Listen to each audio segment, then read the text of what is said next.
j'ai pris une chaise, je l'ai fracassé sur la gueule de son collègue. Je lui ai dit de sortir de hurler. Je hurlais dessus, je l'ai foutu dehors. Je lui ai dit, tu te barres. Mon père qui était là, tu es tranquille, machin.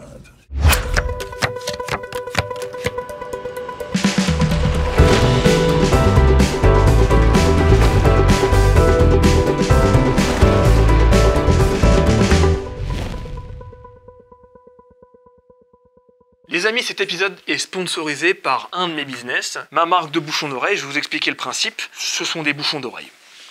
Il suffit d'une fois pour que vous en souffriez toute votre vie. Il suffit d'un choc, d'un traumatisme, d'un concert, d'un bruit violent, d'une longue balade en moto, de travaux bruyants pour vous bousiller les oreilles de façon irréversible. Je cherche pas à vous faire peur, c'est vraiment de la prévention pure. Et la meilleure chose à faire, mes chers amis, c'est de vous protéger les oreilles. Je ne veux plus recevoir des messages comme je reçois très souvent de gens qui sont désespérés, qui me disent « J'aurais dû t'écouter Avner, j'aurais dû t'écouter, j'ai pas protégé mes oreilles, j'ai fait un concert, c'était génial, et depuis mes oreilles sifflent et ça ne s'arrête pas, et je deviens fou. » Protégez vos oreilles en toutes circonstances. Donc cette marque Once, ce sont des bouchons de très très bonne qualité. On est sur du moins 27 décibels, donc c'est quand même quelque chose qui protège beaucoup. Dans un concert où on est à 110 décibels, vous réduisez à 90 décibels et vous entendez très bien le concert, ça ne change rien. Quand on dort avec quelqu'un qui ronfle, c'est très très cool parce que ça ne gêne pas du tout pour dormir, ils sont très confortables et tu n'entends pas la fille qui ronfle parce qu'on le sait très bien, ce ne sont que les filles qui ronflent. Évidemment, il y a plusieurs embouts pour que ça puisse correspondre à votre orifice.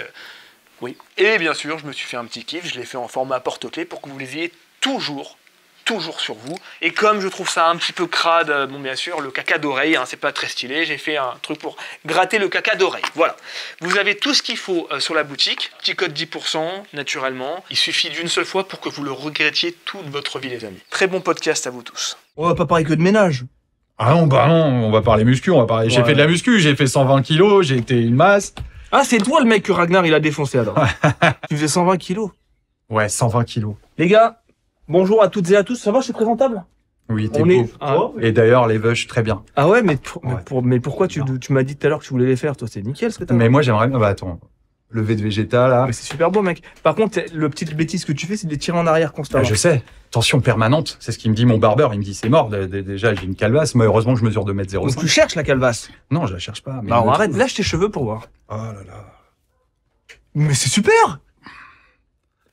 Voilà. Bien, hein? Ouais. Breton. Ça va? Ouais. Ça. Et tu les attaches tout le temps, Bah, ça me tient hyper chaud en fait. Ah. T'as eu les cheveux longs, tu sais ce que je les laisse pousser à long. Tu les relaisses pousser, ça te va trop bien, t'as raison. Toi, tu me kiffes. Ah mon gars, je sais pas toi. Mais je te connais depuis que t'as ta chaîne YouTube. Donc Bon les gars, je reçois Ragnar le Breton aujourd'hui. Ah, il a ses cheveux. Il vient de sortir de prison du coup. Ouais. Enfin, non, sans déconner. Par contre, je reçois quelqu'un que j'aime beaucoup, le Viking du ménage. Ouais. Voilà, et apparemment il vient de Paimpol. C'est ça. C'est ça. Calme-toi direct. Ouais, mais j'adore, tu vois, parler de chez moi. Si tu veux me brancher sur Paimpol, déjà, vas-y. Je connais l'île de Bréa, c'est magnifique. Bah voilà, j'adore la Bretagne, c'est cool. Tous les chemins mènent. Voilà. Bon. Elle est plus fournie que la tienne quand même. Ah, t'as un vrai truc toi. Tu trouves qu'elle est soyeuse? Elle est bien. Elle est bien. Puis en plus, elles sont bonnes. Elle quoi? Elles sont bonnes. Je vais sentir après. Ah ouais, c'est pas... Non mais t'es un bon gars. Mais tu sens bon parce que tu sens pas que bon du ménage, tu sens bon du corps. Du corps toujours. Je transpire le bon, moi. Tu vois. Quand je transpire, ça sent bon. C'est vrai. Et je l'ai toujours trouvé. Je pue pas des pieds. Bizarre quand même. Bah prouve-le alors. Mais écoute, c'est toi qui vas me le dire. Hein. Mais je te jure, je sens ton pied de fou. Mais sens. Je viens de passer une journée à 40 degrés. Il y a un petit fumé quand même. Ouais, il y a un petit fumé, mais dis que ça, c'est plus un fumé de... Non mais ça va. Voilà, il y a un petit fumé quand même. Ouais, bah oui. T'as parlé un peu vite, je peux sentir tes fesses? Ça, par contre, on va faire ça en off. On coupe. Comme tu veux. Bon les gars, donc très content, vous avez vu, c'est hyper diversifié les invités. C'est que des gens que j'aime beaucoup. Ah, voilà, ça fait plaisir. Ou des gens qui m'intriguent, qui m'intéressent, des gens que je me dis tiens, il est de passage, viens au bureau et on se fait un petit podcast. J'ai envie de creuser, j'ai envie de voir un petit peu comment ça se passe dans ta vie et que tu nous montres autre chose que ce que tu montres sur tes réseaux sociaux. Ouais. Toi, t'as un format, t'as une façon de faire, voilà, t'es vraiment dans l'univers du ménage. C'est ça, je suis dans une niche, clairement. Et c'est sympa de t'avoir là comme ça, les cheveux lâchés, le cul qui pue. Et les pieds qui sentent un peu le fumé. Un petit fumé, j'ai dit ça sentait le fumé. Mais après une journée, non, c'est voilà. normal. Il fait chaud dans votre pays, je l'ai dit tout à l'heure. Dans le bureau, surtout, il fait très chaud. Je voulais mettre la clim, mais ils sont pas trop d'accord. L'IA là-bas ne veut pas parce que le son... Ah oui, le bruit. Ah oui. Alors, Ah putain, les ingé sons. On les connaît. Ok. T'es breton, on a vu ce qui se passe avec Ragnar. Ouais, c'est chaud, hein. T'en penses quoi? Ça me fait mal aux fesses pour lui, vraiment. Moi, je le vois vraiment comme un bon gars. On a parlé sur Insta il y a peut-être 2 ans, à ses tout débuts, enfin, ou 3 ans, ou 4 ans. Il a explosé d'un coup. Il a explosé d'un coup, il est monté au million très rapidement, mais en fait, quand je l'ai connu, moi, j'ai vu ses premières vidéos. Le mec avait, je sais pas, 4 000 ou 10 000 ou 11 000 abonnés, et moi, je devais être à 30. Et on se parlait, on échangeait. Et puis en plus, quand il a vu que j'étais breton, un peu côté viking et tout, un bon gars, putain, tu vois, dans ses vidéos, il est drôle, il est hyper, il est sur l'autodérision. Charismatique. Hyper charismatique. Et je trouve que, ouais, là, c'est bizarre. l'acharnement médiatique. Là, c'est bizarre ce qui s'est passé. Mais il y a quand même des zones un peu d'ombre. Il y a des zones d'ombre. Je pense que le mec, 40 jours d'ITT. ah ouais, il lui a mis 40 jours d'ITT. Il y a eu un tabassage. Je pense que là, c'est plus 3 pastèques comme il raconte dans sa je pense qu'il s'est vidéo. lâché, mais qu'il a pas contrôlé son truc. Je pense. Mais par contre, on sait que c'est un bon gars. Mais C'est pas possible que ce soit un mec qui va, comment c'est vendu, il a tabassé un C'est gars ça. devant son gosse. Les médias, ils se régalent, là. Ouais, Hein. Ils peuvent faire tomber un mec des réseaux, qui est monté très vite. J'ai du mal à croire qu'il puisse chuter à cause de ça. Il va même peut-être potentiellement gagner en popularité parce que c'est comme ça. Aujourd'hui, hein. c'est comme ça. Ça a toujours marché comme ça. Toujours. Ouais. Bien sûr. Il n'y a pas de mauvaise pub. Sauf quand ça va un peu trop loin ou quand tu dans des extrêmes et des sujets, ouais. Mais cependant, et j'ai remarqué un truc aussi, chez les gens qui montent très vite, il y a souvent une chute fracassante. Ouais, fracassante d'un coup. T'as pas mal de youtubeurs qui ont pris cher, des mecs comme Norman, des mecs comme même Thibaut. Pendant un moment, il s'est fait tomber Thibaut InShape, il s'est fait tomber sur le rap pour certaines de ses vidéos. Il parlait de la dépression sur un très mauvais ton en disant bouge-toi le cul. Mais moi, j'ai été en dépression, donc je sais ce que c'est. On sait ce que c'est que la dépression. Tu vois, c'est pas un truc où on peut bouger le cul. C'est très difficile. Donc ouais, il y a tu peux monter très haut sur les réseaux. En tout cas, c'est ça le truc aujourd'hui avec les réseaux sociaux. C'est pas tant monter très haut, c'est la vitesse à laquelle tu montes qui est plus parlante. C'est-à-dire, j'ai un exemple, quelqu'un qui est très talentueux et qui est franchement, moi, il me faisait beaucoup rire et il allait très très vite, très loin, c'était Jimmy Labeu, tu vois. Ouais, je vois, ouais, je kiffais ses formats. Le mec, quand il a débarqué en 2014, je crois, il me semble, il a mis à l'amende tout le monde. C'était très drôle. Il a mis à l'amende tout le monde. En 1 an, il avait 1 million d'abonnés, je sais plus. Et en fait, il cartonne et tout le monde le veut et il a beaucoup d'imagination, il a beaucoup d'énergie, il commence à jouer dans des films et tac, tac, tac. Et d'un coup, bam, plus rien. Chute d'un coup. Il monte super vite et hop, ça redescend. C'était quoi la cause?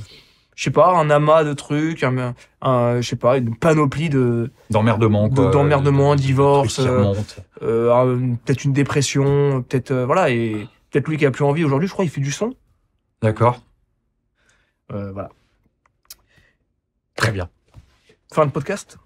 Ouais. On y va? Allez. On va manger? C'est vrai? Le cul? Non, alors, parlons un petit peu de toi quand même, malgré tout. Présente-toi pour les gens qui te connaissent pas, un petit peu. Allez, rapidement, sans digresser. Alexandre, dit le viking du ménage sur les réseaux sociaux depuis 6 ans. J'ai 44 balais. Ouais. C'est pas vrai. Ah mais si. Putain, j'aurais dû te demander, mais quel âge tu me donnes? Ah, je suis trop con. Il a 44 ans. Ouais. Tu m'aurais donné combien sans Non, mon âge. Putain. 42. 44 balais, mon gars. Non, moi, pour moi, t'as 36. T'as mon âge, mec. T'as 36 ans. 44. Ouais, 44. Génération Club. Si t'enlèves la barbe, t'as un castor. Ah, j'ai 12 ans. T'as un castor. Je suis, ouais. T'as une photo, non? Non. Donc, tu laisses pousser tout le dossier. Je t'en enverrai. Ouais, je la mettrai. Si tu peux voir, oh putain, si tu vas sur UseGag. Non mais c'est un faux. Ah merde, bah tu vas sur YouTube, tu tapes pub Bouygues Télécom, Tony Parker, 2004. C'était toi? Il y a un mec en face de Tony Parker qui défend sur lui. Mais pas de 2004, cheveux, pas mec, de barbe. t'avais 20 piges. J'avais 24 ans, gros. Ouais. Et j'étais plus. Ah ouais, là maintenant non, ça fait 44 ans, ça fait 10 ans que j'ai pas coupé ma barbe. Et t'as pas des petits trucs un peu marrants à raconter? Je voulais faire mon Guillaume Play. Non, mais du coup, oui, sur les réseaux depuis 6 ans. Pourquoi? Parce que j'ai été casté pour faire une émission de télé qui s'appelle Cleaners, des experts du ménage. Il y a 6 ans, puisqu'on attaque la 6e saison, là. Mais c'est-à-dire toi, tu viens de là, à la base? Ouais, moi, je viens de là. J'ai 24 ans de cuisine derrière moi. J'ai commencé à bosser à l'âge de 16 ans. Dans la cuisine? Ouais. J'étais chef de cuisine, moi. Sérieux? Ouais. Avant d'arrêter complètement. Ok, bah c'est marrant ce parcours. Donc t'as été cuisinier. Ouais. Un diplôme, BEP, CAP de cuisinier uniquement, pas de bac, pas de BEP, C, ni rien. Et puis 24 ans après, mon dos a commencé à lâcher, tu vois, 2,05 m. En cuisine, t'es comme ça. 2,05 m de bonheur. Hein. Oh là là, qu'est-ce que t'es gentil. Ça me touche. Et oui, mon dos a lâché. Du coup, première opération, deuxième opération, dernier discal, puis troisième. Et remise en question. Qu'est-ce que je peux faire d'autre que de la cuisine? Bilan de compétences. Nettoyer la cuisine. Ouais, nettoyer. Très bien à nettoyer d'ailleurs. Mais ça, je le faisais déjà. Ouais. Et c'est pour ça que j'ai été casté après. T'as toujours été maniaque un peu? Ouais, toujours. Ah, tu te considères comme maniaque? Ouais, complet. Quand j'avais 14 ans, dans ma chambre, tous mes mangas, ils étaient alignés comme as. Ma collection pastel Dragon Ball. Oui, on n'avait pas les moyens. On avait la collection pastel. Pastel? Dragon Ball. Ah oui, les grosses. Voilà, les grosses. Moi, j'avais les petits, français. 18 francs, voilà. Je l'avais acheté. Aligné comme ça, je les nettoyais. Tout était dépoussiéré. Mon ghetto blaster, je le faisais au cure-dent, machin. J'avais déjà des travers un peu chelous. Et comment on appelle ça dans la psychiatrie? Je sais pas. Maniaco-dépressif, c'est pas ça du tout. Ouais, non, je suis pas maniaco-dépressif, mais il y a un moment où si je fais pas de ménage, je me sens pas bien. Là, ça va, là. Ouais, ça va. Franchement, je me sens bien. Là, je me sens propre.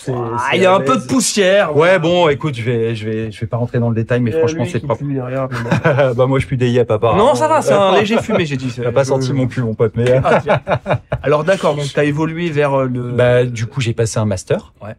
Suite à ce bilan de compétences que j'ai eu. Ok. Mec, BEP, CAP, 20 ans après, juste une petite question, t'étais chef dans des trucs étoilés? J'ai fait 10 ans de cuisine, 12 ans de cuisine dans des restaurants étoilés, essentiellement Courchevel, des palaces, etc. Courchevel, Paris, Le Gros, Olivier Belin, Trois Gros, pardon, Olivier Belin en Bretagne, des 2 et 3 Mac Michelin. Et ensuite, je suis parti dans la restauration d'entreprise. Pour travailler en club de direction. Donc, je faisais à manger à des PDG. J'ai bossé à la Tour Totale. La Tour Totale, la Tour. Ouais, j'ai bossé à des... J'adore les gratte-ciel. Moi, j'aime pas du tout. Moi, j'adore ça. Je sais pas pourquoi j'aime. Mauvaise expérience pour moi. Bien nettoyer un gratte-ciel entièrement. C'est vrai? Putain. T'en as du boulot, là. Non, mais j'aime bien. Faut que t'appelles les copains. Et donc, là, tu faisais des grosses plâtrées de pâtes. Non. Là, je faisais du raffiné, je faisais ma cuisine. Ah bah oui, pour les PDG, c'était... Alors, je faisais pas de self. J'ai fait du self, mais moi, j'étais vraiment dans les clubs de direction. Donc, je faisais à manger au boss, quoi. Donc, t'es un très bon cuisinier? Ouais, j'étais un bon cuisinier, oui. J'étais un bon cuisinier. Tu fais de ça toujours à ta femme, des bons plats tout le temps? Ah, elle kiffe. Ah, là, encore l'autre jour. Non, elle kiffe. C'est que toi qui cuisines? Ah non. Non? Non, attends, ça me saoule, c'est bon. Si j'ai arrêté, c'est pas non plus pour... Je fais les petits pots pour bébé. Ouais. Parce que je viens d'être papa, mais... Félicitations. Merci beaucoup. Quel âge? 5 mois et demi, elle va bientôt avoir. T'en chies un peu, là. Ouais, j'en chie grave. Ça se voit, non? Tu fais 32 ans, mec. Ah, t'es tellement gentil. Non, mais c'est vrai, hein. Ah, putain. Mais tout le monde me le dit. Un taxi qui m'a emmené là, il m'a donné 34. Mais pourquoi tu demandes aux gens naturellement, vous me donnez quel âge? Parce que, non, mais j'ai peut-être je sais pas, un petit T'as envie qu'on te fasse du compliment. Ouais, tu cherches le ça compliment. fait plaisir. Tendu ton pied pour que je te dise que tu sentais bon. Tu cherches le compliment. Mais c'est pour ça qu'on dirait Alain, t'es quoi? C'est chichi? Non, c'est putain, comment cette petite culotte? C'est Bulma. C'est l'épisode où il lui monte sa culotte pour récupérer la boule de cristal. Tu connais, hein, j'ai pas t'apprendre. Hein. Putain, ils sont balèzes, hein. Ouais. Ils sont vraiment bien faits, quoi. Ouais. C'est Issa, Unicorn Tattoo. Alors maintenant, il est plus à Paris, mais avant, il était avenue de la Folie Méricourt dans le 11e. Et là, il est parti en province. Mais ouais, il tatoue super bien. Ouais, je rêverais de... Alors, j'ai celui-là aussi, mais là, ça n'a rien à voir avec les mangas, mais c'est toujours... Culture japonaise. Culture jap. J'aimerais ma jambe recouvrir mon truc moche, là, de basketteur. T'as été basketteur? Ouais, j'ai été basketteur. Un peu pro? Semi-pro, ouais. Au Stade Français, Paris-Jean-Bouin. En 2004, quand j'ai tourné cette pub pour Bouygues, là, et tout, je me suis fait recruter le même jour. En fait, toi, tu performes plus ou moins dans tout ce que tu entreprends, j'ai l'impression. J'essaye. Ouais. J'essaye d'être bon. Il faut, je crois qu'aujourd'hui, en plus, je vais parler sérieusement, mais je crois qu'aujourd'hui, en fait, moi, en tout cas, à mon âge, je me sens pas investi d'une mission, mais je me sens investi d'un truc important, c'est d'essayer de changer les mentalités et la façon de consommer des gens, en tout cas sur les réseaux sociaux, et de montrer que peu importe d'où on vient, si on essaye d'ouvrir un peu sa bouche, on portera. Notre voix, elle portera, il y aura des gens qui adhéreront à ce que tu dis forcément. Donc, tu changeras quelques mentalités. Et c'est ce que j'essaye de faire aujourd'hui sur Insta, avec les produits ménagers à fabriquer maison. Est-ce qu'il y a un mélange universel simple pour n'importe quel produit multi-usage nettoyant, désinfectant, je veux un truc parfait qui assainit, qui enlève le tartre et tout ça. Dans un spray de 500 ml, 1 cuillère et demie de savon noir, 2 cuillères de vinaigre blanc, 1 cuillère à soupe d'acide citrique, 400 ml d'eau chaude à plus de 45 degrés. Ça va cuire un peu. Tout rentre en synergie et que l'acide citrique se dilue bien et ne bouge pas ton spray après. Tu laisses tout ça reposer un peu macérer. Tu fermes ton spray, tu mélanges. Et là, tu as un spray multi-usage universel. Tu peux tout nettoyer avec. Il sera désinfectant, assainissant, désodorisant, anti-calcaire. Bah, et avec ça, tu peux tout faire. T'as pu aller acheter le spray pour faire les vitres, le spray pour faire tes chiottes, le spray pour faire ton machin. En fait, tu utilises qu'un contenant en plastique et t'arrêtes de produire du plastique. Très bonne chose. Ben moi, je suis pas un maniaque, pas à ton niveau psychiatrique. Non, mais t'as quand même un côté. J'ai un côté, je passe l'aspirateur 10 fois par jour. 10 fois par jour. J'ai déjà vu dans tes stories d'ailleurs encore une aujourd'hui. Non, mais 10 fois par jour, je passe aspirateur. Ça fait chier de je fais la cuisine, j'aime bien voir que c'est clean, c'est propre. Ouais, tous les jours. J'aime ça. Mais c'est bien. Ouais. C'est bien. Je sais pas si c'est... Non, c'est bien. Non, mais c'est un vrai partage. Parce qu'en fait, tu vois, les tâches domestiques, aujourd'hui, 8 femmes sur 10, elles sont en charge des tâches domestiques à la maison, en plus de leur charge mentale et de leur boulot. Ouais, je suis assez d'accord sur ça. 8 femmes sur 10 en France. Et oui, toujours. C'est normal ou pas? Non, c'est absolument pas normal. Et en fait, la question, elle se pose même pas chez nous. Bah non. Elle se pose pas du tout. Ça, c'est bien. C'est-à-dire, la bouffe, c'est moi. Je fais à manger. D'accord. Parce que j'adore. Ah oui, toi, oui. Non, j'adore faire à manger. C'est mon truc, je fais à manger. Ma femme, elle va faire à manger une fois toutes les 2 semaines et ça va pas être bon. Alors, c'est moi qui fais à manger. Non, c'est clairement ça. C'est pas bon. Elle le sait, c'est pas bon. C'est-à-dire, elle est en mode freestyle. Ouais. Et en gros, elle va dire, bon, bah, je vais vous faire un bon plat, elle va prendre une recette. Et après, elle va dire, bon, j'avais pas ça. Ah ouais, du coup, j'ai remplacé par ça. Et non, j'ai remplacé par rien. Et du coup, mais c'est pas bon, en fait. Ça ne mange pas ton truc. Ou alors, c'est mal cuit. Et je lui dis, tu sais que la cuisine, c'est juste une synergie. C'est entre ça. La cuisson, l'assaisonnement, très basique. Tu peux faire, simplement, une omelette. Tu vois? Si tu l'as fait bien, ton omelette. Bien roulée, bien machin. Un peu cuite, un peu encore coulante et tout ça. Exactement.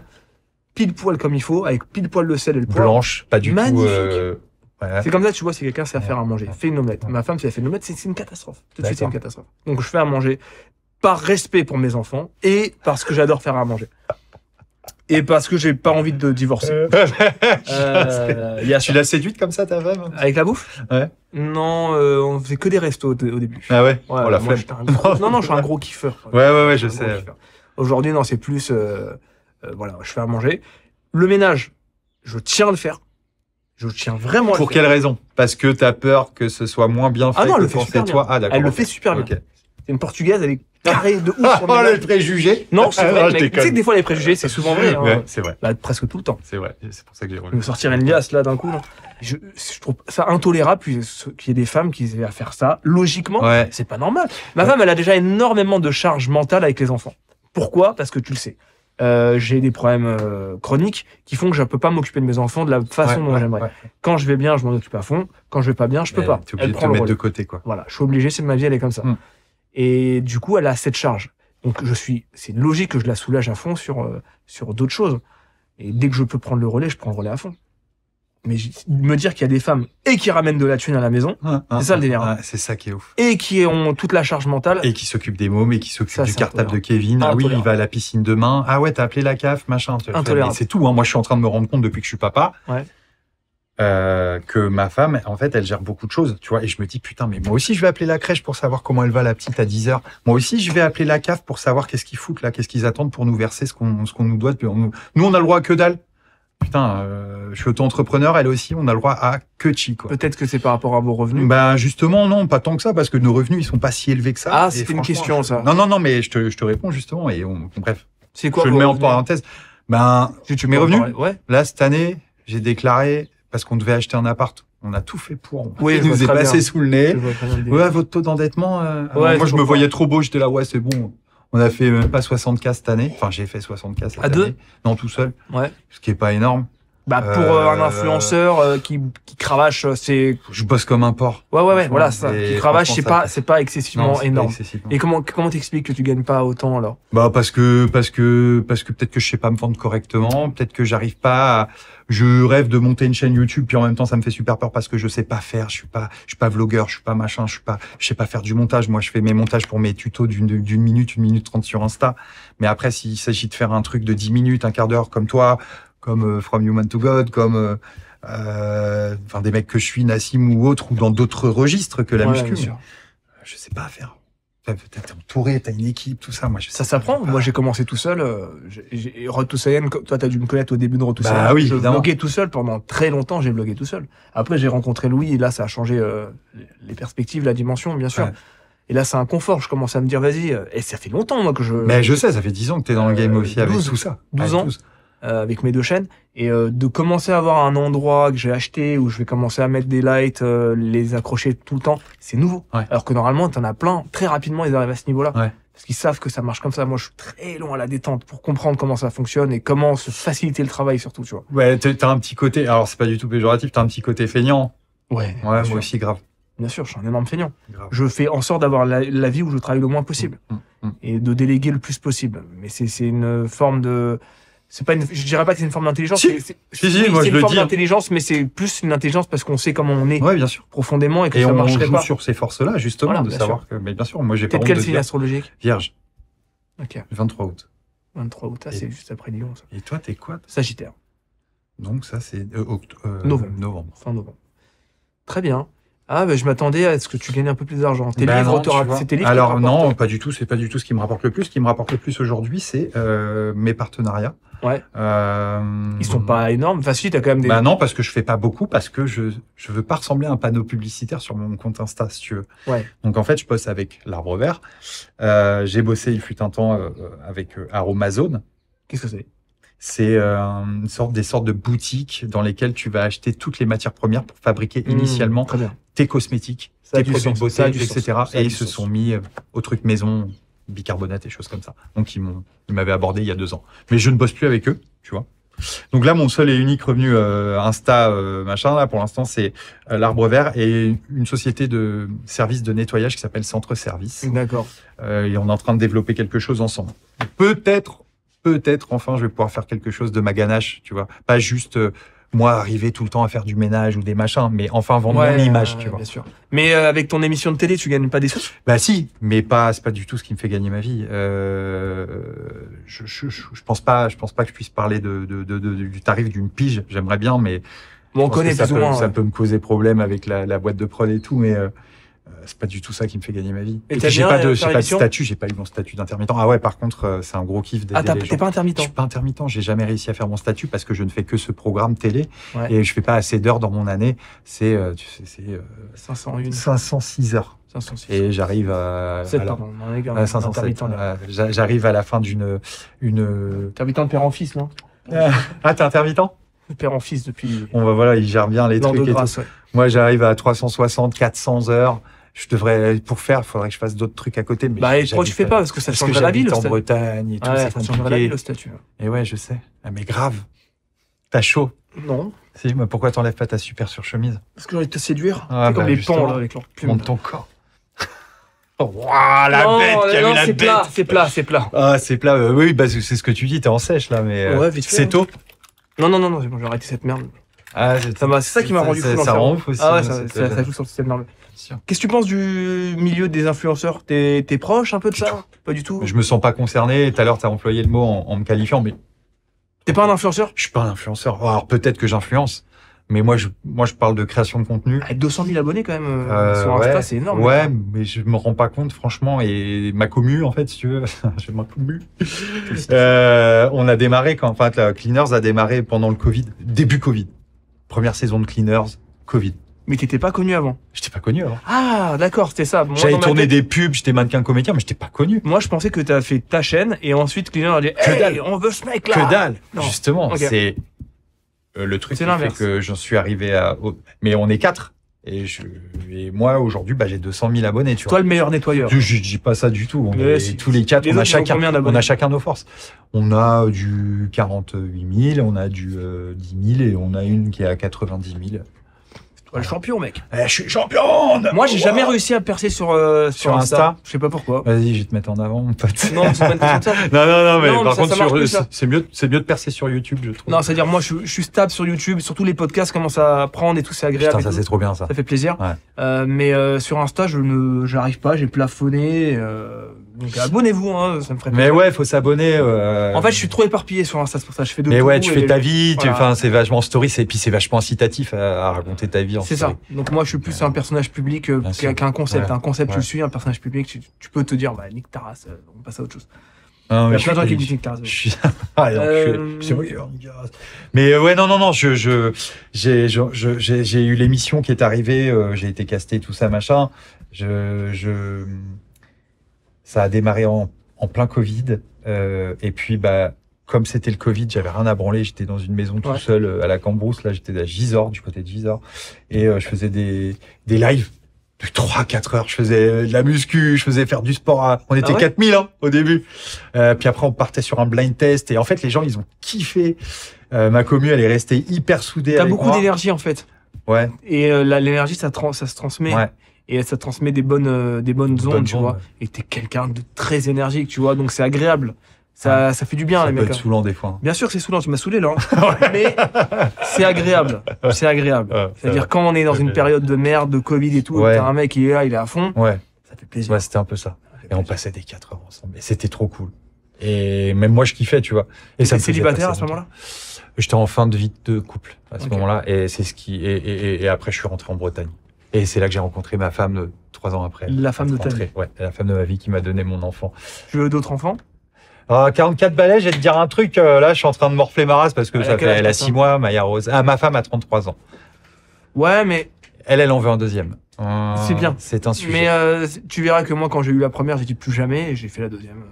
Ah ouais? Je l'ai fait alors que j'avais déjà mes problèmes de santé, mec. Ouais. Donc c'est pour te dire à quel point. Ouais, tu voulais.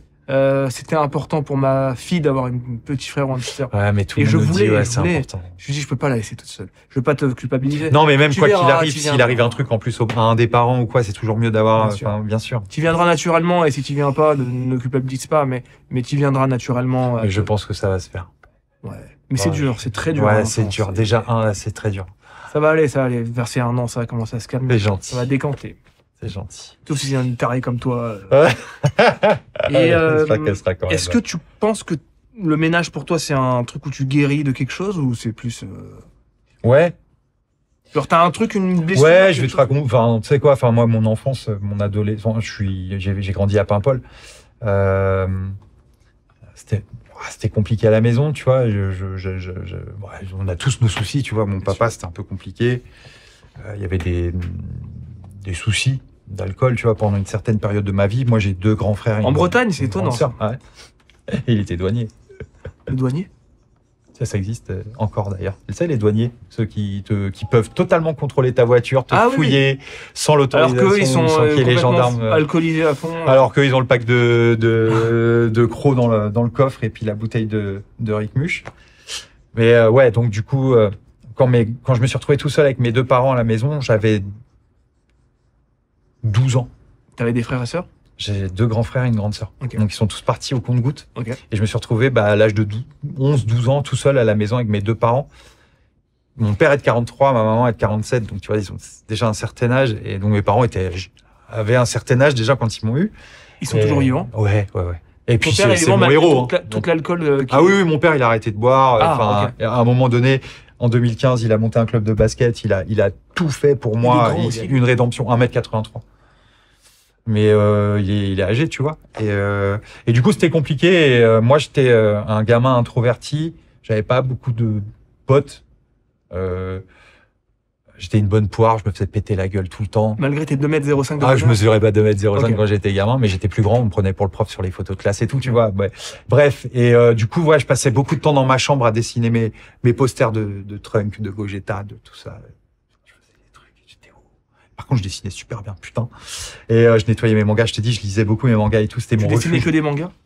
Ouais, non, après, il y a eu le délire de dessiner des armures. Tu vois, j'ai un pote, on dessinait des armures, genre Senseiya, mais on inventait des armures. Voilà. Mais après, manga essentiellement Dragon Ball, en plus. C'était mon refuge. En fait, mon vrai refuge. Et ce côté maniaque a peut-être surgi là, justement, où j'avais besoin de compenser certains manques, parce que mon père n'a jamais montré d'affection, m'a jamais dit je t'aime, m'a jamais pris dans ses bras, m'a jamais montré quoi que ce soit d'amour. En fait, ma mère, oui, mon père, non. Et ma mère, c'était très dur, parce qu'elle subissait mon père, et elle devait aussi s'occuper de moi, tu vois. Donc elle était femme au foyer et tout. Donc c'était compliqué, et voilà, j'ai trouvé des refuges un peu là où je pouvais. Et je me suis construit comme ça, tout seul. Donc ça a été compliqué. On m'a toujours dit que j'étais un bon à rien, que je serais éboueur, que vraiment. C'est pour ça que je dis aux gens toujours maintenant aujourd'hui, tu vois, je dis en fait on peut venir de la poubelle. Attention, éboueur, c'est pas. Non, mais complètement. Et puis d'ailleurs, aujourd'hui, je fais quoi? Je fais du ménage, tu vois. Oui, t'es une sorte d'éboueur un peu. Et j'en suis fier, tu vois. Mais je viens du fond de la poubelle, en fait. Et peu importe d'où tu viens, si juste t'as un peu de volonté, un peu de gueule et un peu de poigne, tu arrives à ce que tu veux. C'est important ce que tu dis, parce que j'ai déjà eu cette réflexion avec des gens qui disent non, mais on va pas tous naître, on n'est pas tous logés à la même enseigne. Il y en a qui naissent là. Bah oui, peu importe. Je suis assez d'accord, parce que c'est pas un podcast sur moi, donc je vais pas commencer à raconter ma vie. Non, mais tu peux. Attends. Merci. Alors je raconte. Allez, raconte. Notre passé est similaire, ok. Moi, toute ma vie, on m'a dit t'es un bon à rien. Ah ouais. On m'appelait Michel II. Je t'expliquais pourquoi. C'était mon oncle qui était en prison, tu vois. Ok, Il d'accord. m'a dit tu vas finir comme Michel. On l'appelait Michel II. Voilà, c'est un cassos qui finit en prison, qui faisait de la merde, voilà. Et j'ai entendu ça toute ma vie. Putain. Et pareil, alcool chez mon daron, Ok, d'accord. femme au foyer, tout le bordel, la violence, les flics. Voilà. Je veux pas aller plus loin. C'est pour ça qu'on s'entend bien. Peut-être, non, mais c'est-à-dire, on se raccroche à ce genre de profil naturellement sans savoir. Ouais. On sent qu'il y a quelque chose, on sent qu'il y a une blessure. Ouais. Donc en fait, toi, ta blessure, elle vient de là. J'aime bien savoir, ça, je sais pas pourquoi, mais la quantité d'alcool que ton père buvait, c'était quoi? Oh putain. Et ça me. Alors, je voyais pas ce qu'il buvait au boulot. Ah, il buvait Avec déjà son collègue, en fait, il se faisait entraîner par un collègue à lui qui s'est tiré une balle avec son arme de service, Ok. qui a mis fin à ses jours en 94. Et c'est l'année où il a arrêté de boire. Mon papa. Tu m'as dit que c'est 2015.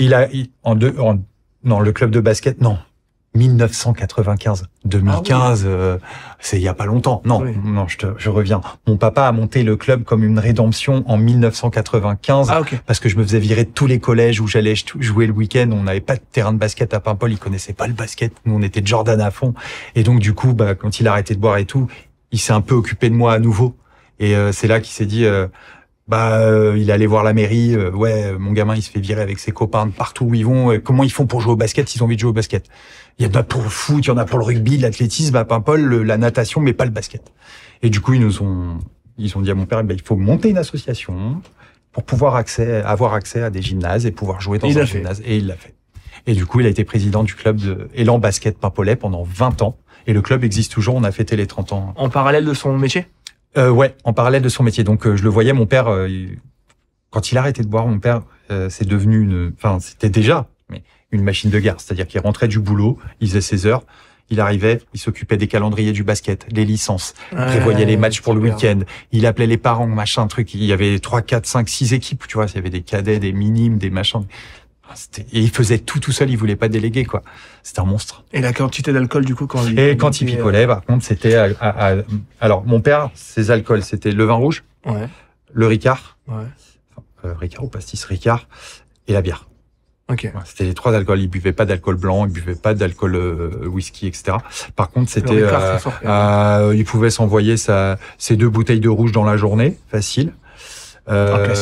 Classique. Et puis, à côté de ça, il devait bien s'envoyer au boulot une bonne dizaine de bières avant de rentrer du taf avec son collègue, plus les Ricards intempestifs, comme ça. Beaucoup, là. Voilà. Et ça, c'était tous les jours. Et moi, j'ai vu ma mère sortir mon père de la voiture de service. Il était titulaire de la voiture de service de douane. Là, je parle de trucs, c'est très personnel. Alors, putain, j'en parle de ça, alors que ça va être diffusé sur une... Mais bon, c'est pas grave, j'assume. Ça te va? Ça me va très bien. Et puis ça fait partie de ma vie. Bah c'est ça qu'on veut savoir. Voilà. Donc du coup il rentrait la voiture de service dans le jardin, je sais même pas comment. Et il s'endormait dedans. Premier truc que ma mère elle faisait, c'était ouvrir la portière, lui enlever son arme de service. Ah ouais. Lui enlever sa ceinture. Et elle le sortait de la voiture. Quand mon père il voulait rien savoir, elle lui mettait des chopines de flotte dans la gueule. Moi je voyais ça. J'avais 11 ans, 12 ans. Ouais, c'est traumatisant. Tu vois, rien que d'en parler, j'ai les poils qui se dressent. Tu vois, ça m'a marqué à vie, quoi. J'ai vu mon père faire des balades. On avait un dog allemand. On faisait des balades avec le chien. Les jours où il était off, il buvait moins. Ok, mais il buvait quand même. Ouais. J'ai vu mon père un soir à 20h, on finit de manger, et puis il me dit, allez, viens, on va promener Bagheera. J'avais 13 ans. Et il jouait avec Bagheera, il courait, moi, ça me faisait peur de voir mon père joyeux, presque. Parce que quand il était joyeux, c'est qu'il était bourré. Donc, tu vois, c'était hyper plein de trucs qui s'entrechoquent. Et un jour, je l'ai vu vomir. Mais vomir, genre, en mode, le geyser rouge, tu vois. Je croyais que c'était du sang. Et l'odeur. Et ça m'a marqué à vie, tu vois. C'est là.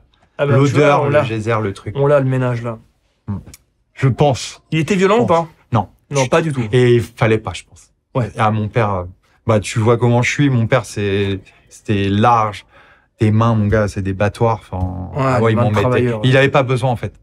Il me disait, Je t'en mets une, tu traverses tu traverses le mur, t'atterris dans ton lit directement. C'était des menaces comme ça, mais jamais il a mis à exécution. Ma mère m'a mis des gifles. Ouais. Mon père, jamais.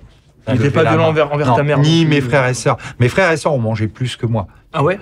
Mais non, ma mère non plus. Mais en fait, je vais te dire un truc très honnêtement, il était tellement cuit qu'il était même pas en mesure d'être violent, quoi, avec ma mère. Ma mère, elle le secouait, quoi.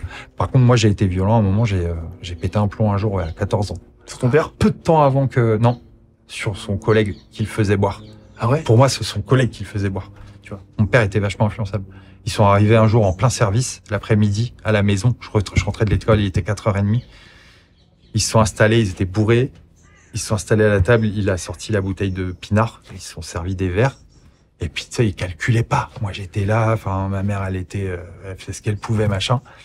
Oh, et en fait, un moment, j'ai pété un plomb. Je sais plus comment ça s'est passé. Je crois qu'il m'a dit un truc de travers et tout, et j'ai pété un plomb. J'ai pris une chaise, je l'ai fracassé sur la gueule de son collègue. Je lui ai dit sortir de je hurlais dessus, je l'ai foutu dehors. Je lui ai dit, tu te barres. Mon père qui était là, tu es tranquille, machin. Je l'ai dégagé de la maison. Et casse-toi de là. Et le mec, 4 mois après, il se tirait une balle. Sa femme lui disait tout le temps, va te pendre. Avec la corde que t'as dans ton coffre, va te pendre. Tu vois, moi, les mots qui résonnent dans ma tête. Ouais, bien sûr, il y a un petit trauma là quand même. Ah ouais. Je pense que c'est peut-être de là qui vient le mettre. Tu vois, tu m'as fait faire ma thérapie. Non, t'en es pas sorti là. Mais non, mais c'est quand même intéressant de savoir d'où est-ce qu'on est comme ça, tu vois. Toi, t'as morflé aussi comme ça. Ouais, on a morflé, bien sûr. On a morflé, bien sûr. Mais là, on parle de toi. Quand est-ce qu'il a arrêté d'un coup? Quasi. Quand son collègue s'est suicidé. Alors, l'histoire, elle est ouf. Hein. Ah ouais. Je vais pas, putain, après, je digresse et tout, mais. Mais non, tu dis, c'est ça le podcast, mec. Okay. C'est exactement ça. C'est pas, on va pas parler de Swiffer pendant 2 heures. Non, mais c'est clair. Moi, en fait, l'histoire, c'est que, on bouffe, un soir où il bossait pas, mon père. Donc, moins bourré que les autres jours, encore une fois. On mangeait. C'est intéressant, ça. Hein. Table ronde. On était positionnés toujours au même endroit. Hein. Moi, j'étais là. Il y avait le téléphone derrière moi, la télé là-bas. Je voyais les infos. Bon, fallait pas parler à table. Ok, c'est la vieille génération, tu parles pas à table. Les parents, ils parlent, ils regardent les infos, toi, tu fermes ta gueule, tu manges ton assiette. Okay, et tu vides ta bouche. Mon père était là et ma mère était à ta place. Ok, téléphone sonne, donc toujours à chaque fois qu'il sonne, je décroche. On était en train de manger, il était 19h30. J'entends, c'est Roland, passe-moi ton père. Je fais non, je passerai pas mon père et tout. Je lui dis, mais non, je te passerai pas mon père. Et mon père, en fait, il entend, c'est les vieux téléphones, il entend à travers ces Roland, passe-moi ton père, donc il m'arrache le téléphone des mains. Et là, j'entends dire Roland, Claude, je vais faire une connerie, quand t'arriveras, il sera trop tard. Je suis au bureau, donc en fait, Paimpol, c'est tout petit. T'as un port au milieu de la ville de Paimpol.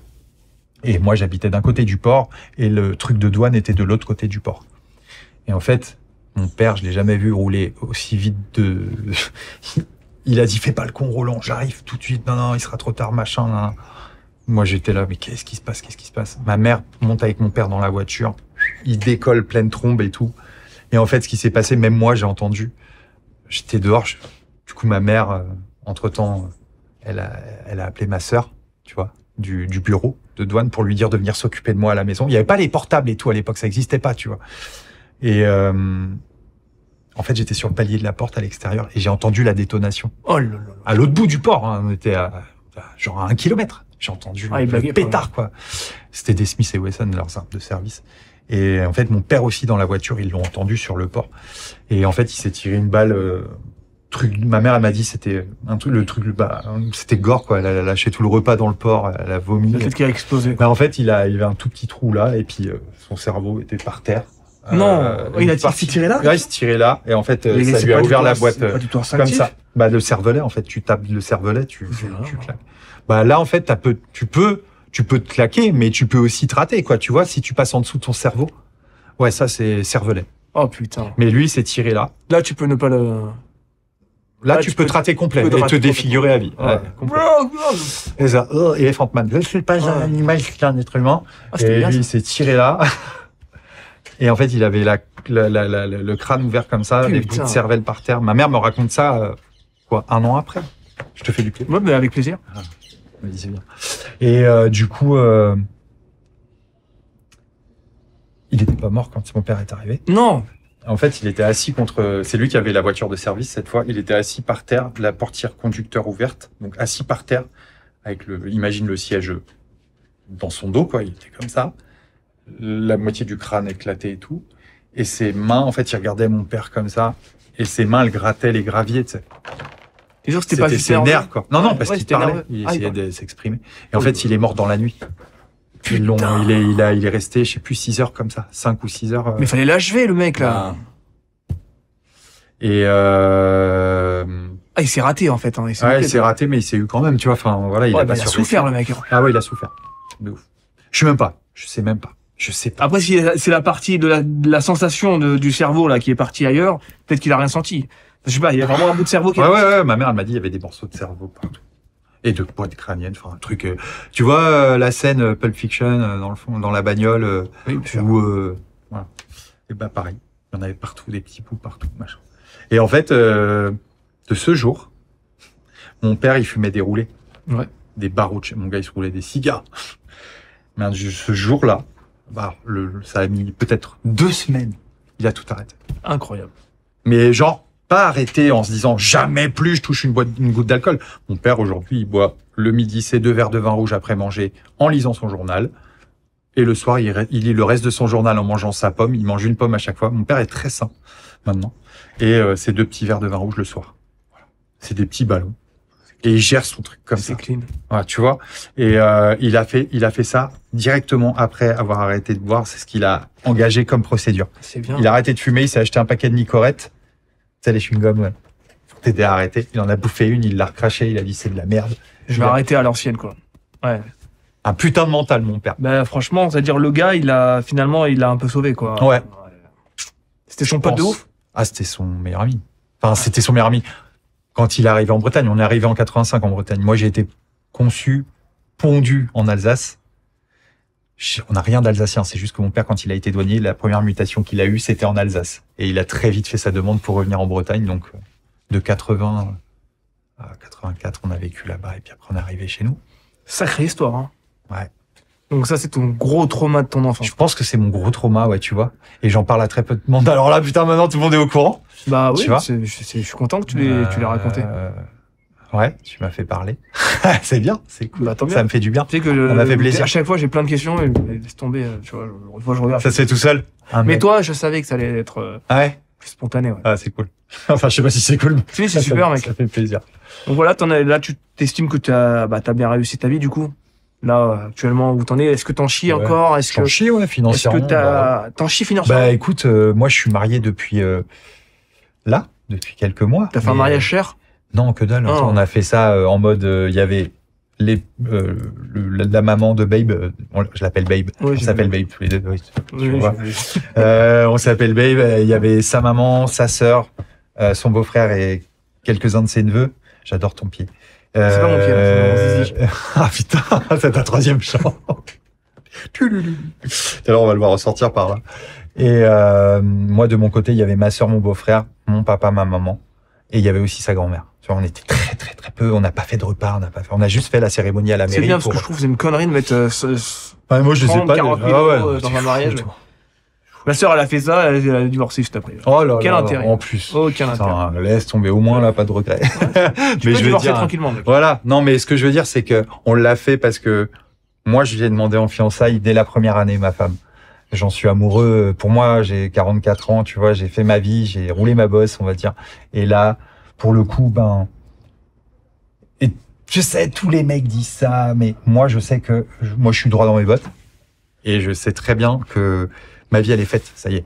J'ai ce à quoi j'aspirais est là. La personne que j'aime, la personne qui m'aime comme je suis, qui m'a accepté comme je suis de A à Z, qui m'a aidé à grandir, malgré son plus jeune âge que moi. Bien sûr. Et qui m'a fait devenir papa, quoi. Donc, j'estime aujourd'hui que Audrey, je lui dois beaucoup. Et je suis fier, en fait, d'être son mari. Je suis fier de dire que je suis l'époux d'Audrey. Et elle est fière de dire que c'est mon époux. Ah ouais, t'es un joli couple. Tu vois? Et je sais plus quelle était ta question initiale. Je sais même plus. Je sais plus, mais c'était... Non, si t'étais content, enfin, t'estimais que t'avais réussi... Ouais, est-ce que j'estime que j'ai réussi ma vie? Écoute, alors, la question serait plutôt, c'est quoi ton rêve, actuellement? Mon rêve, c'est de mettre, aujourd'hui, que j'ai un enfant, c'est de la mettre à l'abri. Malgré tout, tu peux jamais, mais je pense que c'est le souhait de tous les parents. Une fois que tu deviens parent, quoi, ouais, la foutre à l'abri avec des thunes et pas qu'elle sache pas ce que c'est que l'effort. Ouais, nous, on l'a vécu avec Audrey, elle aussi, elle a un parcours. Elle a perdu son papa quand elle avait 6 mois. Oula. C'est sa maman qui l'a élevée avec sa grande sœur. Donc ouais, Audrey aussi, elle a un parcours assez chaotique. Elle s'est faite toute seule, comme moi en fait. Et on est vraiment 2 âmes sœurs. Ouais, mais ça forge en fait. Bien sûr. Ça te forge une putain de mental, un truc costaud quoi. Mais des fois, ça cède. Et quand ça cède, ça fait mal parce que ça cède d'un coup. Tu vois, la brèche, elle s'ouvre et là, t'as toutes tes émotions qui remontent et ta dépression, elle sort quoi, elle dégueule. Moi, j'étais en dépression. Je vais te dire un truc, j'ai fait France Inter. Je suis intervenu plusieurs fois chez Ali Rebéi. Je connais pas. Grand bien vous fasse sur France Inter. C'est une émission. C'est pas une quotidienne, mais c'est Ali Rebéi qui l'anime. Et en fait, j'ai été invité plusieurs fois pour parler du ménage et parler aussi de mes livres. Et un jour, j'ai osé dire que j'avais fait une dépression. Et je me suis fait tomber dessus. Ils t'ont mis un stop? Pas eux, du tout. Au contraire. Mais par une boîte de prod qui m'est tombée dessus en disant tu représentes, t'es censé représenter quelque chose de fort, quelqu'un qui justement intervient pour les gens qui sont en dépression et toi tu peux pas dire. Alors qu'aujourd'hui là toutes les langues se délient, tous t'as vu les éditorialistes, les journalistes qui commencent à dire moi aussi j'ai fait une dépression, moi je suis bipolaire, moi je suis machin, tu vois. Et j'étais pas dans l'air du temps, j'étais même en avance. Je me suis toujours senti en avance. Tous les créateurs, les artistes sont des gros dépressifs, bien sûr. Tu connais Efkan? Bien sûr. Le mec c'est un gros dépressif aussi quoi. Ça m'étonne pas. Et il en a parlé. Après, il rentre pas dans le détail, lui, mais. Ça m'étonne pas qu'il soit un gros dépressif. Ça se voit dans son contenu. Bien sûr. Ça se voit dans son contenu parce que son contenu il tourne un peu en boucle. Ouais. Et même lui-même parle de boucle là en ce moment. Il est sur le thème. Il a appelé son truc là en ce moment. Il dit je suis dans la boucle de la muscu, de la sèche. Ça fait un moment qu'Efkan il est dans une. Mais boucle, il est dans une boucle. C'est-à-dire même moi quand je vois qu'il sort une vidéo, je fais putain mec encore. Tu fais encore une vidéo sur un truc de muscu. Ouais. Je pense que t'as d'autres trucs à raconter. Ah ouais, clairement, oui. T'es papa. Son parcours de vie, quoi. Parcours de vie. En plus, il a même commencé un podcast et j'ai dit, bon, on va voir ce qu'il va faire. Non, c'est sur la muscu encore. Ouais. Bon. Invite-le. Peut-être que ça va m'inspirer. J'aimerais bien Il est inaccessible ou quoi? C'est pas ça, c'est qu'on a eu un petit conflit ridicule il y a quelques années. Vraiment absurde. Il y avait pas, comment il s'appelle déjà? Le gros balèze, là. Qui fait Le gros Baptiste? Du power. Non. Qui fait du power, le belge là. Le Gébert? Non. Celui qui avait le visage déformé avec le gros Baptiste. Jean Honche le musclé. Jean Honche. Non, Jean Honche, je l'inviterai. J'ai aucun problème avec Jean Honche. Mais non, c'est un petit conflit à 2 balles. Franchement, c'est ridicule. Je peux le raconter là, mais c'est tellement ridicule. Je veux savoir moi. En fait, les gens. Allez, c'est parti. Je vous raconte. Le YouTube game. Les gens réclamaient le featuring. Ils voulaient absolument le featuring entre Efkan et moi parce que on était 2 dégénérés mentaux. C'était en 2017, tu vois. Ouais, je vous suivais tous les deux. Voilà. Il y avait un truc à faire ensemble. Et je lui envoie un message. Je dis bon écoute, le peuple réclame le featuring. Viens, on fait un featuring. Il me dit ouais, ok, pas de souci. Il dit ouais, mon poste. Ouais. Y a pas de souci. On parle sur Twitter à l'époque. Et je lui envoie, et je lui dis, écoute, moi je te propose qu'on fasse une vidéo chacun de notre côté, où on se rejoint. Et comme ça, on s'envoie l'un sur l'autre. C'était un peu à la mode à ce moment-là. Ouais. Et je lui envoie en exemple une vidéo de l'Hollywood, je crois, la chaîne l'Hollywood. En mode, c'était la journée de Andy Raconte et la journée de Manu de l'Hollywood, tu vois. Et en gros, je lui envoie ça en exemple en disant, tiens, voilà, on fait ça. Donc dans l'idée, moi j'ai ma journée, toi il y a ta journée, et on se rejoint, et chacun a sa vision. Donc, je l'ai fait 1000 fois depuis. Je lui envoie le truc et plus de nouvelles. Genre plus de nouvelles, et il m'unfollow. C'est bizarre, il est chelou ce mec là, il est bipolaire ou quoi, tu vois, genre j'ai pas compris. Et je dis tant pis, je m'en fous. Je sais pas pourquoi. Il y a un peu de temps qui passe, et là je commence à sortir un de mes films sur Mozart. Ouais. Je sors mon film sur Mozart. Et là, il y a tout le YouTube Game qui partage. Vraiment, tous les gros partagent mon docu-fiction. Et je vois que Efkan me resuit à ce moment-là. il me refollow. Je me dis, mais ok, bon, j'ai un peu cerné. Je pense qu'à mon avis, s'il me refollow, c'est parce qu'il a compris que j'étais pas un go muscu et que lui, il vise le cinéma quand même. Ouais, il a toujours... ouais. Et il a vu que j'étais pas que un go muscu et que j'étais quand même un peu dans le game YouTube et que j'étais apprécié du YouTube game. Et là, il me reçut en mode, je pense qu'il s'est dit, ah merde, j'ai peut-être gaffé avec lui à l'unfollow bêtement. Et je lui envoie, mais je sais plus si c'est moi qui lui envoie ou c'est lui qui m'envoie, et il me dit, je sais plus. En tout cas, je lui parle en mode, t'es bizarre, mec, pourquoi tu me Ouais. il me dit non, j'avais pas compris la vidéo que tu m'as envoyée. Moi, je sais pas faire ça. Le tournage que tu veux faire et tout là. Enfin, il follow pas, quoi. Enfin, non, mais il croyait, non, il sait pas faire. Il croyait que j'avais besoin d'une équipe et qu'on fasse un vrai court-métrage. Mais non, mec, je te dis, c'était la thématique. Ta journée, ma journée. Je t'envoie un exemple parce que je pense que t'es intelligent pour comprendre que je te parle d'un exemple. Et il me dit, ouais, bien sûr et tout. Ouais, si tu veux, on se capte et tout. Je veux, bah non. Non. Ça m'intéresse plus, forcément. Non, laisse tomber, mec. C'est bon, je m'en fous. Tu vois, tant pis. Et voilà. Maintenant, si je l'invite, je taperai des barres avec lui. Il y a moyen. S'il voit ce passage, qu'on lui envoie ce passage, t'es le bienvenu, FK. Mais grave, vas-y, viens, parce qu'on est bien accueillis. T'es le bienvenu. Et puis, putain, ça me ferait tellement plaisir de vous voir tous les deux. Franchement, je vous kiffe tous les deux. Donc, voilà. Donc, mais moi, il me snob sur Insta, par exemple. C'est un enculé, ce mec. Il a 140 000 followers, je crois, quelque chose comme ça. Ouais. Il m'a parlé de temps en temps, il m'a répondu quand j'en avais 60 000 ou 30 000 et tout. Et puis, une fois, je lui dis, est-ce que tu crois que je t'enverrai un de mes livres, mon premier, je crois. Ouais. Est-ce que tu crois que tu pourrais juste le mettre en story ou en parler, tu vois? Et il m'a répondu, il m'a dit non, écoute, c'est pas du tout mon milieu, c'est pas du tout ma thématique et tout, je vais pas faire ça. Non, ça m'a fait mal au cul, moi je te le dis. Hein. Moi je comprends pas parce que moi je suis pas un youtubeur. Alors, et je peux pas comprendre. Après je peux comprendre que ça saoule sa communauté de voir que le mec il s'approche d'un truc ménage naturel. Non, c'est un tout. C'est que en fait il faut que tu te dises que t'es pas le seul à lui demander un truc comme ça. Ouais, sauf que je lui ai rien demandé, tu vois. Je lui ai juste dit tu pourras peut-être en parler, tu vois. Il a été honnête. On est très sollicité. Moi je me rappelle il y avait un gars. Je le vois aujourd'hui. Sur ça on est très sollicité, tu vois. Je me rappelle il y a un gars qui me suivait. Un bon gars, tu vois, qui a arrêté son métier, qui vit dans la nature, et c'est un guerrier, tu vois. Et des fois, on parlait gentiment. Et on s'est dit peut-être qu'un jour, on se captera, tu vois. Et un jour, il me dit, salut Avner, j'ai écrit un livre, j'aimerais te l'envoyer. Je lui ai dit, honnêtement, me l'envoie pas, parce que je vais pas le lire. Je le lirai pas. Je dis, on se rencontre si tu veux avec plaisir. Et on peut faire plein de trucs ensemble, mais je veux pas lire ton livre, tu vois. Donc en fait, ça sert à rien que tu me l'envoies. Et il m'a dit, ça a le mérite d'être honnête. Je fais oui, je suis honnête. Ouais. Même si c'est pas très sympa ce que je viens de te dire. Je préfère que tu économises ton timbre et ça, ou peut-être que t'attends que je le partage, j'en sais rien. Et il m'a unfollow juste après. Je l'ai pas dit. D'accord. Il m'a follow encore un peu. Et après, au bout d'un moment, il m'a unfollow. Je peux comprendre. Moi, sur le moment, je fais ça va, putain, mec. Ouais, moi, je suis. Alors. Tu vois, moi, j'ai donné. Moi, c'était de l'honnêteté pure. Ouais, c'est, après, toi, t'as été honnête, tu vois, mais lui aussi. C'est un mec que je suis depuis ses débuts aussi. Tu vois, j'ai toujours trouvé drôle ses contenus, j'ai adhéré à ce qu'il proposait. C'est lui qui m'a mis vraiment, qui m'a fait me mettre sérieusement à la muscu, tu vois. Ouais. J'ai acheté un home gym et tout. J'ai commencé à taper de la muscu. J'en ai toujours fait.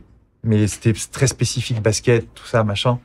Et après, je me suis mis à la muscu pure, comme vous, en fait.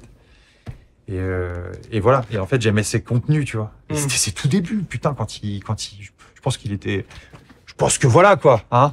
Avec les petits pansements un peu partout. Et tout. Oui, il était, bien sûr. Voilà. Mais, aujourd'hui, on assume beaucoup plus, ce côté, Je sais pas ce qu'il le dit qu'il a été dopé. Non. Il le dit toujours pas? Non, il le dit toujours pas. Il va gueuler quand il va. Non, mais on spécule, on sait rien. Ouais, après, on sait absolument rien, mais bon, voilà. Quand t'atteins un certain physique. T'atteins un physique, après, t'arrives pas à avoir des abdos, d'un coup, t'arrives à en avoir. Voilà. Et puis des et là, je crois qu'il a tout perdu, là. Bah là, il est sur ses cycles. Il fait des sèches, puis il refait une prise de masse. Là, il a rattaqué une sèche. C'est vrai. Bah, en fait, c'est pourquoi. Et c'est ça qu'il parle. Il dit, je suis dans la boucle en ce moment. Bah, je veux dire, c'est triste, hein. C'est très triste. Mais déjà, il se fait du mal au corps, quoi. Il se fait du mal au corps, mais surtout, la tristesse, elle réside dans, même moi, j'ai été un peu comme ça à un moment. Je sais, hein, pendant j'ai dit à Louis, j'ai dit, on est reparti pour une transfo, hein. Allez, on est reparti pour une transfo. Pourquoi? Parce qu'il y a que ça qui marche. On est là en mode, c'est mon business, je fais une transfo.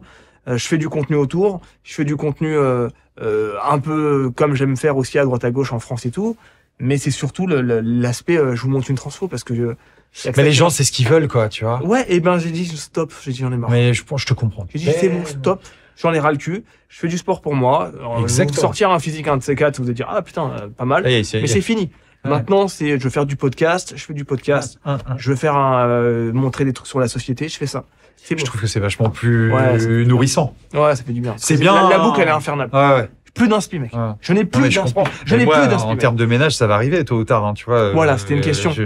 Il y a un moment, tu vas quand même, à force de répéter le même mélange à base de savon, je pense qu'on va faire le tour. Tu vas pas continuer à inventer, tu vois. Là, je suis sur mon dernier livre, c'est le fini. Après, j'arrête, tu vois, parce que ma maison d'édition, les éditions Le Duc, ils ont accepté ils ont même pas accepté, c'est eux qui m'ont toujours relancé pour des projets. Mais là, on est sur le 5e projet, donc la Bible du ménage. Je rentre dans les Bibles de chez Le Duc. Ça, c'est Albin Michel, tu vois, c'est un gros groupe, quoi. Le Duc, c'est une belle maison d'édition. Je suis assez fier de les représenter. Et le 5e livre, là, qui sera le chapeautage un peu de tout ça, c'est la Bible. Donc, ça va être un gros livre qui sera plus à 19,90, mais un peu plus cher, certainement. Où là, on a vraiment une synthétique de tout ce que j'ai écrit auparavant et de tout ce que je peux proposer de plus. Okay. Et ce que je peux proposer, voilà. Et là, je suis au bout. T'as tout vomi, là. Je suis à saturation. Là, j'ai mon 4e projet dans mon sac à... Je voulais te le donner, mais je peux pas, en fait. Tu m'as ramené un cadeau, quand même. Ouais, je t'ai ramené. Ah, c'est bon. Tu le veux? Mais alors, attention, putain, les cadeaux, mon gars, tu m'as dit ça, j'étais ici. Ouais, rien à foutre. Je demande mon cadeau. Alors, mon premier cadeau. Premier, le mien. Tu vas rigoler. Tiens. Oh non. Voilà. Tiens, oui. Toi, ça. Sac poubelle. Et mon deuxième cadeau, ça sera une microfibre, mon pote. Oh, c'est un peu mieux, ça. Ouais. Je vais la mettre, ok. Ah, tu peux la mettre dans un petit truc. Je prends, je rachète. Tu sais quoi? J'aurais tellement voulu te donner mon projet, là, mais je peux pas. Ma maison d'édition m'a dit que je pouvais pas. C'est pas grave. En fait, et c'est pour ça que je vais te faire envoyer mes livres. Et c'est pas du tout pour que t'en parles. Mais j'en parlerai pas. Je te le dis franchement. N'en parle pas. C'est un plaisir et je te les enverrai avec un petit. Tu en as vendu combien en tout des livres? Bah justement, ça marche bien. Tu vois, je suis. En tout, je suis sur les 3 qui sont en vente pour l'instant. J'en ai vendu. Format papier ou format Kindle également? Tout, je veux tout savoir. Je suis à pas loin de 80 000. Ah ouais, en tout? Tu prends combien par livre? Pas beaucoup. Je suis à 3% du prix et quand on dépasse les 10 000, on passe le best-seller, on passe à 4%. C'est un milieu de chien. Moi, qui a négocié ton contrat? Personne. J'ai pas vous êtes fait un peu niquer, monsieur. Mais oui, je sais. Vous êtes bien fait baiser. Je sais. Mais je me fais baiser tout le temps. Hein. C'est pas grave, c'est une habitude chez moi. Mais attends, il y a un truc qui va pas là. 3% de 19 €, mec, c'est 60 centimes, même pas. Ouais. Attends. Ouais. C'est combien? Voilà, j'ai à peine 48 centimes, quelque chose comme ça. C'est pas possible, mec. Il y a un truc qui va pas. Je suis bah ouais, mais après... Mais non, normalement, un livre à 19 balles, on va dire clairement, tu vas prendre tes 3 € par livre. Fin d'histoire. Putain, ça serait magnifique. C'est ça. Mais t'imagines pas. Au moins, tu prends tes 3 € par livre. J'arrête de bosser, mon pote. Mais mec, il faut que tu renégocies ton putain de contrat. Ouais, mais là... Là, c'est déjà signé ou pas? Bah, on se prend un avocat, mec. On va le faire ensemble. Putain, on dirait Ali Rebéi, il m'a dit la même chose. Non, mais non, c'est pas possible. Tu peux pas te faire baiser à ce point-là. En fait, tu leur rapportes. Là, ils vont envoyer la mafia, ils vont me zigouiller, je m'en fous. Mais ils se font de la gueule ils se font de la thune sur ta gueule. Mais littéralement. On va pas payer quelqu'un 40 centimes qui apporte tout par livre. Ce n'est pas possible. Si le livre il coûte 20 balles, au moins 10%. Au moins 10%. Tu rigoles quoi, mon pote? Mais je crois une avance avant peut-être quelque chose? Oui, bah t'as une avance au début du script et t'as le reste au rendu du script. C'est une avance ou c'est un salaire? C'est une avance. Ils appellent ça une avance. Donc après, il la récupère? Ah non, il la récupère pas. Donc c'est un salaire alors. Ah ok, c'est un salaire. Mais il doit être combien? Je crois qu'ils appellent.